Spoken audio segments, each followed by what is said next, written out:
Hello दोस्तों, कैसे हैं आप लोग। Welcome back to our channel Hariom Gyan Hara. तो आशा करते हैं आप लोग सभी अच्छे होंगे और आज हम आपको कुछ नया टॉपिक पढ़ाने वाले हैं। ये टॉपिक होने वाला है क्लास 9th सब्जेक्ट मैथ आपकी और प्रश्नावली आपकी त्रिभुज। तो त्रिभुज की प्रश्नावली में हम आपको क्या क्या सिखाने वाले हैं, समरूपता एवं सर्वांग समता। दोनों ही बातों को हम कंपैरिजन भी करके चलेंगे और सर्वांग किस प्रकार से किया जाता है दो त्रिभुजों को, उनके नियमों को भी बताएंगे। तो वीडियो को पूरा देखें, बिना स्किप किए लास्ट तक जरूर देखें। और आपको ये वीडियो कैसी लगती है कमेंट में जरूर। आज मैं आप लोगों को सर्वांग के नियमों के बारे में बताने वाला हूं। तो सर्वांग आकृतियां क्या कहलाती हैं। तो देखिए, आपने समरूप और सर्वांग दोनों ही शब्द कहीं ना कहीं सुन लिए होंगे। तो मुझे एक बात बताइए, समरूप आकृतियां क्या होती हैं। समरूप आकृतियां ऐसी आकृतियां होती हैं जिनके रूप समान होते हैं, जिनका शेप समान होता है, शेप नॉट साइज। अगर साइज समान हो जाए यानी कि आकार भी समान हो जाए, क्षेत्रफल भी समान हो जाए, तो ऐसी आकृतियों को कैसी आकृतियां कहा जाएगा, सर्वांग सम आकृतियां कहा जाएगा।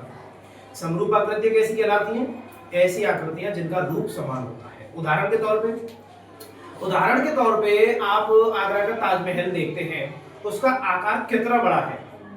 अच्छा, उसी के जैसे आकार का नहीं होता, लेकिन वो उसी के जैसे रूप के कई प्रकार के मॉडल भी मिल जाते हैं हमें मार्केट में, जो जिन्हें हम घरों में भी रख सकते हैं। तो रूप तो समान होता है उसका, बड़े ताजमहल का और छोटे ताजमहल जो भी मॉडल मिलते हैं, जो कि मार्केट में दुकानों पे मिलते हैं घरों में रखने के लिए, अलमारी में सजाने के लिए, रूप समान होता है। जब रूप समान होता है तो ऐसी आकृतियों को क्या कहा जाता है, समरूप आकृतियां। लेकिन उसी ताजमहल के बराबर का कोई ताजमहल अपने घर में रख सकते हैं क्या, हम नहीं रख सकते। अगर सेम टू सेम यानी कि आकार भी समान हो और ऐसी चीज हमारे पास हो तो वो सर्वांग सम आकृतियां कहलाती हैं। जैसे कि एक ये मेरे पास किताब है, ये मेरे पास एक बुक है, और एक ऐसी ही सेम टू सेम मेरे पास और बुक है। तो दोनों ही किताबों का जो क्षेत्रफल है, आकार है, वो बराबर है और ये एक दूसरे को ढक भी पा रही है। ढकने से तो कोई मतलब नहीं है, लेकिन आकार और क्षेत्रफल समान होना चाहिए। तो ऐसी आकृतियां क्या आकृति कहलाएंगी, सर्वांग आकृतियां कहलाएंगी। तो मैं अब सर्वांग आकृतियां जो होती हैं उनको त्रिभुजों की बात कर रहा हूं। तो त्रिभुजों को सर्वांग करने के लिए जो नियम होते हैं उनको लिखा देता हूं आपके सामने। सर्वांग आकृतियां क्या होती हैं, ऐसी आकृतियां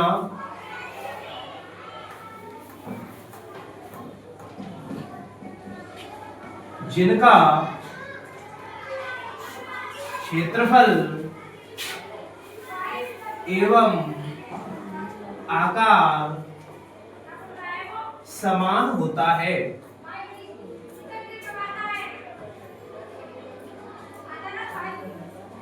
ऐसी आकृतियां जिनका क्षेत्रफल एवं आकार समान होता है। अब इसके नियम है बेटा कि दो त्रिभुजों को सर्वांग करने के नियम। दो त्रिभुजों को सर्वांग करने के नियम। सर्वांग करने के नियम, चार नियम है इसमें। पहला नियम कौन सा है इसमें, एस नियम, यानी कि दोनों त्रिभुजों की संगत हो जाए। करेस्पॉन्डिंग साइड्स अगर बराबर लंबाई की है, इक्वल लेंथ की है, तो वो दोनों त्रिभुज कैसे त्रिभुज कहलाएंगे, सर्वांग सम त्रिभुज कहलाएंगे। जैसे कि मैं बना रहा हूं आपके सामने, मैंने ये दो त्रिभुज बनाए हैं और इस वाले त्रिभुज में ये वाली भुजा है 4 सेंटीमीटर, ये वाली भुजा है 5 सेंटीमीटर, ये वाली भुजा है 6 सेंटीमीटर। इस त्रिभुज का नाम है ABC और दूसरा त्रिभुज है PQR। इसमें ये वाली भुजा है 4 सेंटीमीटर, ये वाली है 5 सेंटीमीटर और ये वाली है 6 सेंटीमीटर। तो जब संगत हो जाए, करेस्पॉन्डिंग साइड्स दूसरे त्रिभुज के भी बराबर है, तो ऐसे दोनों त्रिभुज कैसे कहलाएंगे, सर्वांग सम त्रिभुज कहलाएंगे। और सर्वांग समता का चिन्ह क्या होता है, ये। तो ये वाला त्रिभुज, त्रिभुज ABC, और ये वाला त्रिभुज, त्रिभुज PQR, दोनों त्रिभुज कैसे त्रिभुज कहलाएंगे, सर्वांग सम त्रिभुज कहलाएंगे। ये पहला नियम हुआ। अब दूसरा नियम क्या है, SAS, साइड एंगल साइड। दूसरा नियम SAS है। इसमें क्या होता है, किसी एक त्रिभुज की दो भुजाएं और दो भुजाओं के बीच में बनने वाला कोण किसी दूसरे त्रिभुज की दोनों भुजाएं बराबर हो और उनके बीच का कोण बराबर भी हो। जैसे कि ये त्रिभुज है LMN, और ये त्रिभुज है DEF। ये वाली भुजा है 5 सेंटीमीटर, ये वाली भुजा है 7 सेंटीमीटर, और ये कोण है इनके बीच में 60 डिग्री। ये वाली भुजा है 5 सेंटीमीटर और ये वाली भुजा है 7 सेंटीमीटर, और इनके बीच में कोण है 60 डिग्री। तो इस वाले त्रिभुज की दोनों भुजाएं और कोण इस वाले त्रिभुज की दोनों भुजाएं और कोण के बिल्कुल बराबर है। तो ये दोनों त्रिभुज कैसे त्रिभुज होंगे, सर्वांग सम त्रिभुज होंगे। कौन सा नियम लग रहा है इसमें, SAS नियम लग रहा है। त्रिभुज LMN सर्वांग सम होगा किसके, त्रिभुज DEF के। कौन से नियम से, SAS नियम से। तीसरा नियम जो होता है वो कौन सा होता है, ASA नियम। क्या है, एंगल साइड एंगल, यानी कि किसी एक त्रिभुज के दो कोण और उनको मिलाने वाली भुजा किसी दूसरे त्रिभुज में भी दो कोण और उनको मिलाने वाली भुजा के बराबर हो, इक्वल मेजरमेंट के हो। ये वाला त्रिभुज है ABC और ये वाला त्रिभुज है DEF। इसमें ये वाला कोण है 50 डिग्री 50 डिग्री का, ये वाला है 60 डिग्री का, और ये जो भुजा है AB ये दे रखी है आपको कितने की, 5 सेंटीमीटर की। इस वाले त्रिभुज में ये कोण है 50 डिग्री का 50 डिग्री, ये 60 डिग्री 60 डिग्री का, और ये जो साइड है ये है 5 सेंटीमीटर की। तो दो कोण और एक भुजा अगर दो त्रिभुजों में बराबर मिल रही है, दो ट्रायंगलों में बराबर मिल रही है, तो ऐसे दोनों त्रिभुज सर्वांग सम त्रिभुज कहलाते हैं। कौन से नियम से, ASA नियम से। त्रिभुज ABC सर्वांग सम कहलाएगा त्रिभुज DEF के। इस प्रकार से हम आने वाले कई सवालों में त्रिभुज जो आएंगे उनको सर्वांग सम कर सकते हैं इन नियमों की सहायता से, SSS, SAS, ASA नियम से। अब चौथा जो नियम है वो क्या है, आपको पता है क्या? अगर पता हो तो कमेंट में जरूर बताओ। चलो मैं बताता हूं। चौथा नियम क्या है, देखिए वो है RHS। ये RHS नियम कैसे त्रिभुजों में लगता है, कैसे ट्रायंगलों में लगता है, राइट ट्रायंगल, समकोण त्रिभुज। जहां R का मतलब क्या है, राइट एंगल, H का मतलब क्या है, हाइपोटेनस, और S का मतलब क्या है, साइड। त्रिभुज में तीन साइड होती है, एक समकोण त्रिभुज में राइट एंगल में, राइट ट्रायंगल में, एक हाइपोटेनस होता है और एक बेस होता है और एक परपेंडिकुलर होता है। तो जो बेस और परपेंडिकुलर है, आधार और लंब वाली भुजा, उनमें से कोई सी भी एक भुजा बराबर होनी चाहिए दोनों त्रिभुजों में। हाइपोटेनस भी बराबर होना चाहिए और राइट एंगल बराबर होता ही है, वो तो 90 डिग्री का ऑब्वियस बात है। चलिए बनाते हैं इसको। ये एक मैंने बना लिया राइट ट्रायंगल, इसका नाम दिया हमने ABC। इसमें जो ये राइट एंगल तो 90 डिग्री का होता है, इसमें हाइपोटेनस आपको दे रखी है 8 सेंटीमीटर, और ये वाली भुजा जो है, ये वाली भुजा आपको दे रखी है 6 सेंटीमीटर। और दूसरा जो त्रिभुज है, दूसरे त्रिभुज का नाम है PQR। इस वाले ट्रायंगल में भी आपको ये वाली भुजा दे रखी है 8 सेंटीमीटर और ये वाली भुजा दे रखी है 6 सेंटीमीटर। तो ये दोनों त्रिभुज सर्वांग सम त्रिभुज कहलाएंगे। कौन से नियम से, RHS। देखो कैसे लग रहा है, देखो इस वाले त्रिभुज का ये 90 डिग्री का कोण और इस वाले त्रिभुज का ये 90 डिग्री का कोण, दोनों बराबर है, ओके। इस वाले त्रिभुज की ये भुजा 8 सेंटीमीटर, ये भी 8 सेंटीमीटर, बराबर है, ठीक है। इसमें ये बेस 6 सेंटीमीटर का है, यहाँ पे भी बेस 6 सेंटीमीटर का है, ये भी बराबर है। करेस्पॉन्डिंग साइड बराबर होनी चाहिए, करेस्पॉन्डिंग एंगल बराबर होना चाहिए। तो कौन सा नियम लग रहा है? आरएचएस। राइट एंगल समकोण वाला 90 डिग्री वाला, ओके। हाइपोटेनस बराबर है, ओके। और एक साइड बराबर है, ये वाली इस वाली के बराबर है, ओके। तो ये नियम से ये दोनों त्रिभुज सर्वांगसम हो गए। त्रिभुज एबीसी सर्वांगसम त्रिभुज पीक्यू। इस प्रकार से ये आरएचएस नियम समकोण त्रिभुजों में लग जाता है। अब हम आपके चैप्टर में आने वाले क्वेश्चनों को वन बाय वन करना शुरू करेंगे। तो फिर से मैं आप लोगों को कह रहा हूं, अगर आपको ये चैप्टर समझ में नहीं आया हो कभी भी, तो आप वीडियो को पूरा देखें, आगे आने वाले क्वेश्चनों को मैं पूरा करवाऊंगा, ठीक है। अभी जुड़े रहे, स्किप ना करें वीडियो को। अब आपके सामने क्वेश्चन नंबर 1 करवाने वाला हूं मैं। मैंने आपको सर्वांगसम आकृति क्या होती है उसकी परिभाषा बता दी। ऐसी आकृतियां जिनका आकार एवं क्षेत्रफल समान होता है। अब दो त्रिभुजों को सर्वांगसम करने के जो नियम होते हैं वो भी मैंने आपको समझा दिए। 4 नियम होते हैं।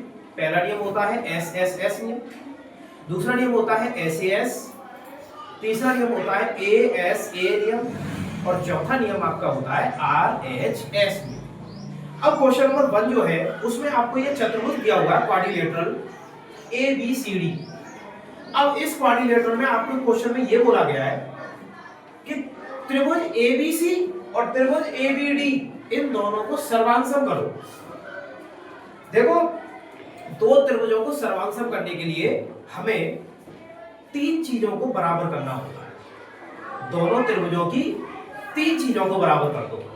या तो तीनों भुजा, वो जो नियम है मैंने आपको बताए थे वो 3 चीज थी, उनमें हर नियम में 3 चीज थी, ठीक है। अब देखते हैं इनमें क्या क्या बराबर है। क्वेश्चन में हमको दिया हुआ है कि ये जो भुजाएं AC AD वाली भुजा के बराबर है, और ये भी बोला गया है कि यहाँ ये जो कोण है ना, ये वाला जो कोण है ना, पूरा कोण A पे जो बन रहा है, इस कोण को समद्विभाजित करते हुए कौन सी रेखा जा रही है? AB। अब आप लोगों को पता है एक शब्द आया यहाँ पे, कौन सा शब्द आया? समद्विभाजित।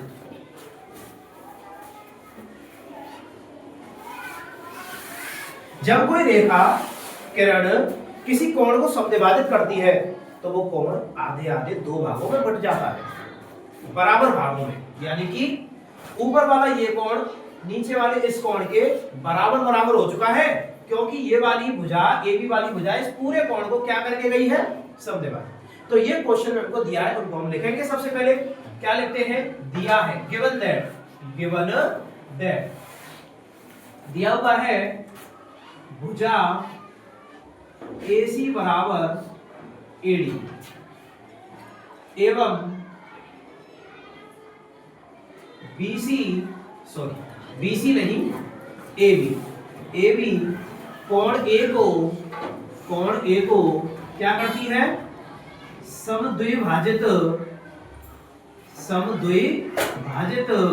करती है, समद्विभाजित करती है। अब हमें करना क्या है? इन दोनों त्रिभुजों को सर्वांगसम करना है, तो इनके नाम ले लो। त्रिभुज ABC एवं त्रिभुज ABD में बताइए इनमें क्या क्या बराबर है, उन चीजों को लिखते चलिए। जैसा कि आपको दिया है गिवन दैट, वो बातें आपको दिख रही है तो उनको लिखो, यहाँ पे यूज करो। त्रिभुज ABC की कौन सी भुजा? त्रिभुज ABC की कौन सी भुजा? AC। और त्रिभुज ABD की कौन सी भुजा के बराबर है? AD के। AC बराबर AD। तो क्वेश्चन में हमको लिखना होता है गिवन दैट, दिया है, ओके। दूसरी बात क्या दिख रही है हमको बताओ?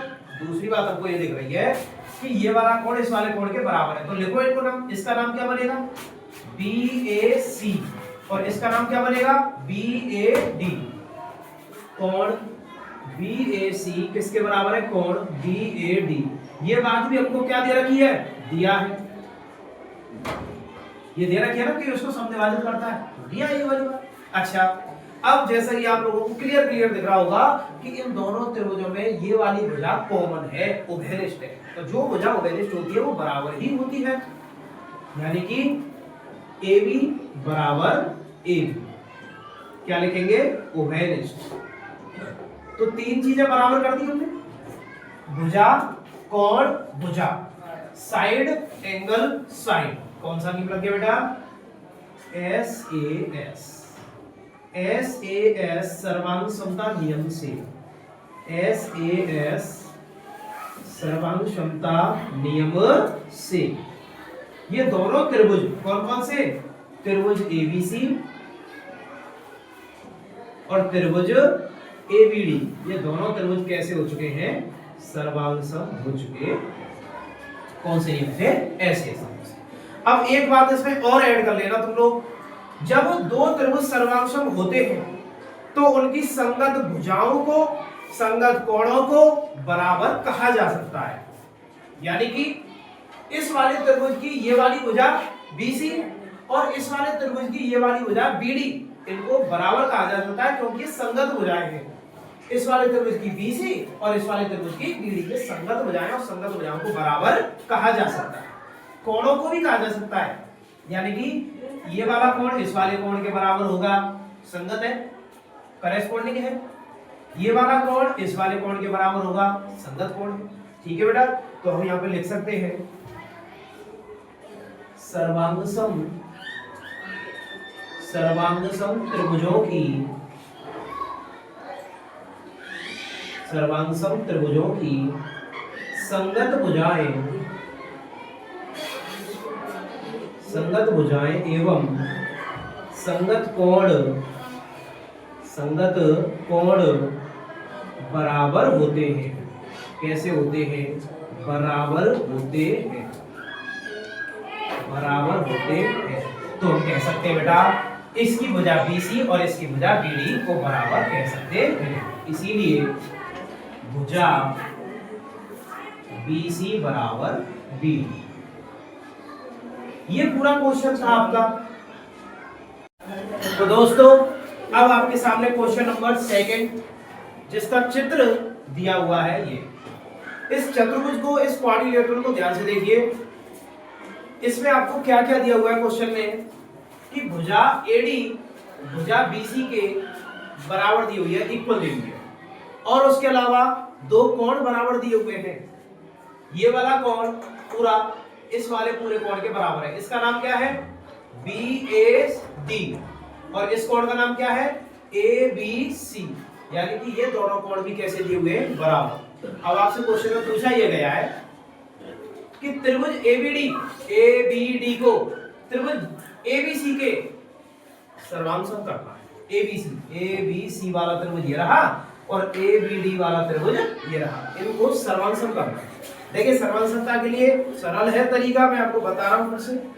कोई 3 चीजें बराबर करनी है। कितनी चीजें बराबर करनी होती है? कोई 3 चीजें। नियम आपको समझा दिए, SSS नियम, SAS और ASA। ठीक है, RHS वाला नियम तो समकोण त्रिभुजों में लगता है, ये समकोण त्रिभुज में है नहीं, इतना तो कॉमन सेंस सब में होता है बेटा। चलिए कोई बात नहीं।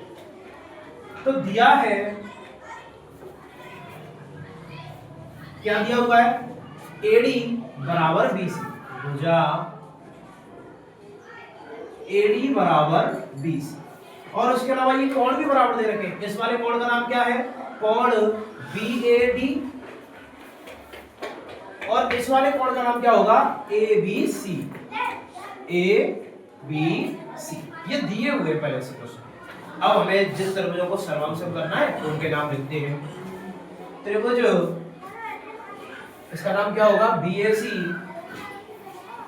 एवं, और इसका नाम क्या होगा?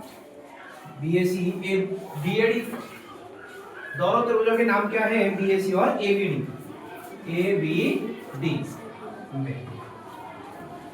इनमें क्या क्या बराबर है वो देखते हैं। तो सबसे पहली बात क्या बराबर है इसमें? BAC वाले त्रिभुज की कौन सी भुजा?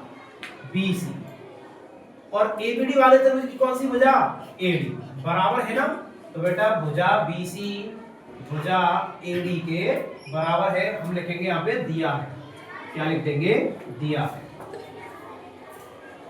उसके अलावा कोण, तो इस त्रिभुज का कौन सा कोण? ये वाला, इसका नाम क्या है कोण का? ABC, और इस वाले का नाम क्या है? BAD। ये दोनों कोण भी बराबर दे रखे पहले से ही दिया। ये लिखने होते हैं हमें कोष्टक में कि ये जो हम बात लिख रहे हैं वो किस बेस पे लिख रहे हैं। तो बेस क्या है हमारा, दिया। तीसरी बात, इन दोनों त्रिभुजों में एक भुजा उभयनिष्ठ है। बताओ कौन सी भुजा उभयनिष्ठ है, नीचे वाली भुजा AB। ये AB वाली भुजा दोनों ही त्रिभुजों में आ रही है, दोनों ही त्रिभुजों में, और जो भुजा दोनों त्रिभुजों में आती है वो बराबर ही होती है, सीधी सी बात है। तो AB बराबर AB कैसी है बताओ ये भुजा, उभयनिष्ठ, कॉमन। उभयनिष्ठ को इंग्लिश में क्या बोलते हैं, कॉमन।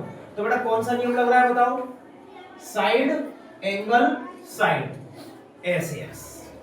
इसीलिए SAS नियम से, SAS सर्वांग समता नियम से, सर्वांग समता नियम से दोनों त्रिभुज सर्वांगसम हो गए। त्रिभुज BAC सर्वांगसम हो गया किसके, त्रिभुज ABD। तो इतने सरल तरीके से हम त्रिभुजों को सर्वांगसम कर पाए, ठीक है। अब क्वेश्चन नंबर 3 कराने वाले हैं, जिसमें तुम्हारे सामने ये चित्र दिया हुआ है। तो इस चित्र में तुम्हारे सामने ये दिया हुआ है कि एक भुजा है AB, और इस AB वाली भुजा पर दो परपेंडिकुलर हैं। कौन कौन से परपेंडिकुलर हैं, एक है BC और एक है AD। परपेंडिकुलर मतलब 90 डिग्री बनाने वाली भुजा, साइड लंबवत भुजा है ना। अच्छा ये भी दिया हुआ है कि ये जो लंब है परपेंडिकुलर है, ये दोनों सेम लेंथ के हैं, समान लंबाई के, यानी कि BC किसके बराबर है, AD के बराबर है। BC वाला लंब AD वाले लंब भुजा के बराबर दिया हुआ है, और ये समकोण 90 डिग्री के हैं। अब हमें करना क्या है, इन दोनों त्रिभुजों को सर्वांगसम करना है। कौन कौन से त्रिभुज, इस वाले त्रिभुज का नाम क्या होगा, AOD, और इस वाले का नाम क्या होगा, BOC। इन दोनों को सर्वांगसम करना है। तो क्वेश्चन में क्या दिया हुआ है, सबसे पहले उन चीजों को लिखा करो। दिया है, क्या दिया हुआ है कि BC AD के बराबर है, BC बराबर AD। और क्या दिख रहा है आपको यहाँ पे, ये वाला कोण और ये वाला कोण दोनों 90 डिग्री के हैं। कोण B बराबर 90 डिग्री, कोण A बराबर 90 डिग्री। ओके, ये हमको क्वेश्चन में पहले से दिया हुआ है। अब इन दोनों त्रिभुजों पे आ जाते हैं। त्रिभुज AOD एवं त्रिभुज, इसका नाम क्या होगा, BOC में। त्रिभुज AOD एवं त्रिभुज BOC में क्या क्या बराबर है, लिखते चलो। इस वाले त्रिभुज की कौन सी भुजा, AD, और इस वाले त्रिभुज की कौन सी भुजा, BC बराबर है, और हमको ये पहले से ही दिया है। फिर इस वाले त्रिभुज का ये वाला कोण और इस वाले त्रिभुज का ये वाला कोण बराबर है, क्या है, समकोण। क्या है बेटा, वो समकोण है, राइट एंगल है, 90 डिग्री का कोण है। इस वाले त्रिभुज और इस वाले त्रिभुज में ये जो दोनों कोण है, ये जो दोनों कोण है, ये कैसे कोण है, शीर्षाभिमुख कोण। और शीर्षाभिमुख कोण जो होते हैं वो एक दूसरे के बराबर होते हैं, वर्टिकली अपोजिट एंगल। क्या बोलते हैं इनको हम इंग्लिश में, वर्टिकली अपोजिट एंगल, और दोनों इक्वल होते हैं। तो कोण, इसका नाम क्या होगा, AOD। कोण AOD किसके बराबर होगा, कोण BOC। BOC कैसे कोण है ये दोनों, ये दोनों शीर्षाभिमुख कोण, शीर्षाभिमुख कोण। तो बेटा कौन सा नियम लगा बताओ, साइड एंगल एंगल, यानी कि दो एंगल और एक साइड। तो कौन सा नियम लगा बताओ, ASA। ASA angle side angle वाला नियम इसमें लग गया है। अच्छा ऐसा कोई जरूरी भी नहीं होता है कि इनको हमेशा ऐसे ही लिखें, AAS भी लिखा जा सकता है या SAA भी लिखा जा सकता है, तो फिक्स नहीं है। तो हमने एक फ्लुएंट बोलने के लिए हमने नियम बना रखा है कि ASA नियम, ठीक है, उससे कोई परेशानी नहीं। सर्वानुक्षमता नियमों से त्रिभुज AOD सर्वांगसम हो गया किसके, त्रिभुज BOC। जब ये दोनों त्रिभुज सर्वांगसम इस वाले नियम से हो गए, तब हम क्या कह सकते हैं कि इस वाले त्रिभुज की कौन सी भुजा, कौन सी भुजा? AO। और इस वाले त्रिभुज की कौन सी भुजा? BO। ये दोनों को बराबर कह सकते हैं, संगत भुजाएं, करेस्पॉन्डिंग साइड्स। करेस्पॉन्डिंग साइड्स जो होती है, इस वाले त्रिभुज की भुजा ये और इस वाले त्रिभुज की भुजा ये दोनों संगत भुजा है, करेस्पॉन्डिंग साइड है, इनको बराबर कहा जा सकता है। तो मैं यहां पे लिख दूंगा, इसीलिए भुजा AO बराबर भुजा BO। ये दोनों भुजाएं कैसी हो जाएंगी? बराबर, क्योंकि कैसी भुजाएं हैं ये? संगत भुजाएं, संगत। ओके, ठीक है। अब क्वेश्चन नंबर 4 कराने वाले हैं। तो क्वेश्चन नंबर 4 में ये आकृति तुम्हारे सामने बनी हुई है। इस आकृति में क्या समझाया हुआ है क्वेश्चन? देखिए, मेरे पास आपकी जो है बुक है 9th क्लास की, इस बुक में जो क्वेश्चन दिया हुआ है उसमें ये लिखा हुआ है कि ये भुजा ये जो रेखा है L और M, ये L और M दोनों कैसी नहीं? समांतर, पैरेलल। अच्छा, और इन L और M को जो प्रतिच्छेद करके जो रेखा जा रही है ना P और Q, ये भी समांतर है, ये भी पैरेलल है। कौन कौन सी? L और M एक दूसरे के समांतर रेखाएं हैं। L और M को जो प्रतिच्छेद करके जा रही है P और Q, ये भी आपस में कैसी रेखाएं हैं? समांतर रेखाएं। अब आप लोगों को पहले से पता होगा, ये 7th क्लास में 8th क्लास में आपने पढ़ लिए होंगे, एंगल्स। जब दो समांतर रेखाओं को कोई तिरछी रेखा प्रतिच्छेद करती है तो कोण जो बनते हैं वो बनते हैं एकांतर कोण, अल्टरनेटिव एंगल्स। और अल्टरनेटिव एंगल्स यानी कि एकांतर कोण आपस में बराबर होते हैं। देखो, और वो किस शेप में बनते हैं? जेड शेप या एन शेप में बनते हैं। कौन सी शेप में बनते हैं बेटा? जेड शेप या एन शेप में बनते हैं, ऐसे। यानी कि इधर वाला ये एंगल इधर वाले इस एंगल के कैसा होता है? बराबर होता है। ऐसे कोणों को हम क्या कहते हैं? एकांतर कोण कहते हैं। इसमें हमें कहां दिख रहे हैं वो कोण? बताओ। तो देखो, इसमें हमें वो कोण कहां पे दिख रहे हैं कि ये वाला जो कोण है इस वाले कोण के कैसा होगा? बराबर। अच्छा, और ये वाला जो कोण है वो इस वाले कोण के कैसा होगा? बराबर, एकांतर कोण। ठीक है, तो अब हमें कौन कौन से त्रिभुजों को सर्वांशम करना है? क्वेश्चन के अकॉर्डिंग कौन कौन से त्रिभुजों को सर्वांशम करना है? त्रिभुज ABC और CDA। ABC वाला त्रिभुज और CDA वाला त्रिभुज, CDA ये वाला त्रिभुज और ये वाला त्रिभुज, दोनों त्रिभुज हमें कैसे करके दिखाने? सर्वांशम। एज इट इज हमने पहले भी बताया है, 3 चीजों को बराबर करना है। कितनी चीजों को बराबर करना होता है? केवल 3 चीजों को। तो देखो इसमें क्या क्या बराबर। अच्छा, पहले दिया है उनको लिख लेते हैं। दिया, क्या दिया हुआ है बेटा? L M के समांतर है, L M के समांतर रेखा है। इसी प्रकार P Q के समांतर रेखा है।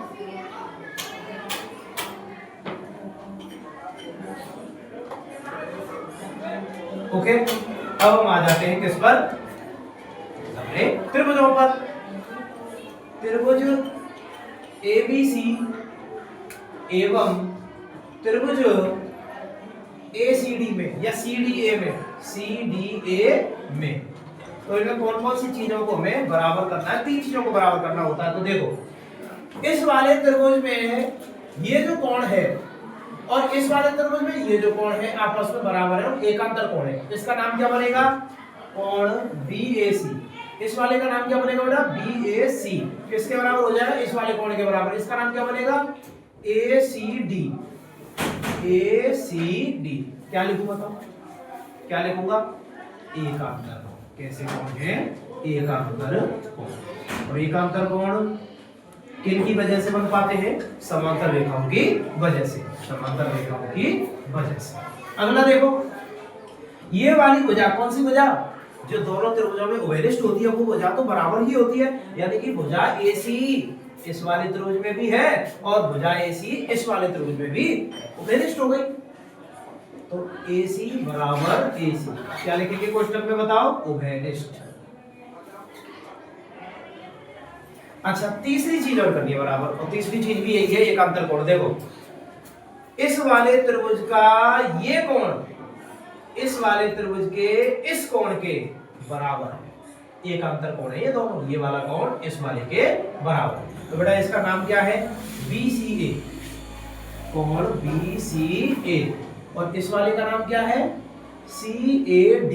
क्या नाम है, CAD। कैसे कोण है बेटा ये दोनों के दोनों, एकांतर कोण, एकांतर कोण।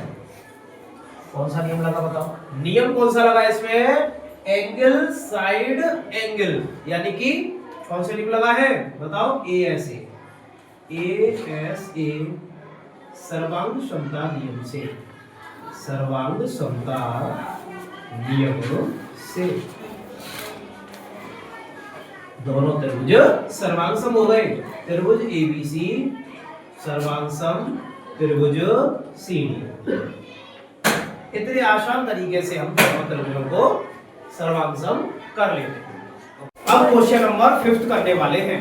देखिए क्वेश्चन नंबर 5 में यह आकृति तुमको दे रखी है, ये है एक रेखा AQ AB AP, और इसमें हमें ये दिख रहा है कि दो त्रिभुज बन रहे हैं, एक ये नीचे वाला त्रिभुज है और ये ऊपर वाला त्रिभुज है। यहाँ पे ये समकोण बन रहा है बिंदु P पर, और ये समकोण बन रहा है यहाँ पे बिंदु Q पर। इन दोनों त्रिभुजों को सर्वांगसम करना है, मैंने पहले ही बताया है, तीन चीजें बराबर कर लो, बहुत सिंपल होता है। चलो बताओ इनमें क्या क्या, पहले जो दिया है वो तो लिखो, दिया है क्या दिया हुआ है क्वेश्चन में, देखो क्वेश्चन में आपको दिया हुआ है कि वो लंबवत वाली बात दे रखी है इनको, और क्या दे रखी है, इस कोण को समद्विभाजित करते हुए रेखा जा रही है, ये बात दे रखी है। तो लंबवत वाली रेखा दे रखी है, इसको लिख लेते हैं, बिंदु P एवं बिंदु Q पर लंब रेखाएं क्रमशः, कंसिक्वेंटली कौन कौन सी रेखाएं क्रमशः, BP एवं BQ, BP एवं BQ है। ओके, उसके अलावा उन्होंने ये बात भी दे रखी है कि ये पूरा जो कोण है ये इस वाली रेखा की वजह से कैसा हो चुका है, समद्विभाजित। कैसा हो गया है, समद्विभाजित। मैं पहले भी इस बात को बता चुका हूं आपके क्वेश्चन में। रेखा AB कोण A को समद्विभाजित करती है, समद्विभाजित करती है। चलिए अब आते हैं हम इन दोनों त्रिभुजों पे आ जाते हैं। त्रिभुज APB एवं त्रिभुज AQB में क्या क्या बराबर है उनको लिखते हैं। देखो इस वाले त्रिभुज का ये कोण इस वाले त्रिभुज के इस कोण के बराबर है, नाम लिखो इसका, कोण APB बराबर हो जाएगा कोण AQB के। और कैसा होगा ये, समकोण। कैसा होगा, समकोण, राइट एंगल। ठीक है, दूसरी बात देखो, दूसरी बात है कि इस वाली त्रिभुज और इस वाले त्रिभुज में ये वाली भुजा तो कॉमन है, ओवेलिस्ट है, तो इसको लिख लेंगे AB बराबर AB। और ये रेखा दोनों कैसी है बेटा, ओवेलिस्ट, क्योंकि ये एक भुजा दोनों त्रिभुजों में काम आ रही है। ठीक है, और ये वाला कोण इस वाले कोण के बराबर भी है। इस कोण का नाम क्या है, कोण PAB, और इस वाले कोण का नाम क्या होगा, QAB, QAB। तो इसको भी हम क्या लिख देते हैं, दिया है, दिया। तो बेटा हो गई तीन चीजें बराबर। क्या क्या बराबर हुए बताओ, एंगल साइड एंगल। तो कौन सा नियम लग रहा है इसमें बेटा बताइए, ASA नियम, ASA। अच्छा RHS भी तो कह सकते हैं इसमें, क्योंकि ये समकोण वाले हैं, RHS भी तो कह सकते हैं। देखो ये हो गया राइट एंगल, ओके, ये हो गई आपकी हाइपोटेनस, ओके, और ये एंगल हो गया, यानी कि दो एंगल काम में ले लिया हमने इसमें। RHS नहीं रख पा रहा, बिल्कुल RHS नहीं कह सकते, क्योंकि दो एंगल काम में ले लिया ना, तो यही नियम हमें लिखना होगा इसमें, ASA सर्वांग समता नियम से, ASA सर्वांग समता नियम से। ये दोनों त्रिभुज सर्वांगसम हो गए, त्रिभुज APB सर्वांगसम त्रिभुज AQB। जब RHS कब लग सकता था, जब एक राइट एंगल बराबर हो उनके, एक उनकी हाइपोटेनस वाली भुजाएं बराबर हो, और कम से कम जो बेस और परपेंडिकुलर में से कोई एक भुजा बराबर होनी चाहिए। लेकिन यहाँ बेस और परपेंडिकुलर का तो हमें कुछ पता भी नहीं है, इसीलिए हमने उनको बराबर किया भी नहीं। तो इसमें कौन सा नियम लग पाया है हमारा, ए ऐसे नियम लग पाया। तो इतने शानदार और इतने इजी तरीके से हम किन्हीं भी दो त्रिभुजों को सर्वाक्षम कर सकते हैं। ओके।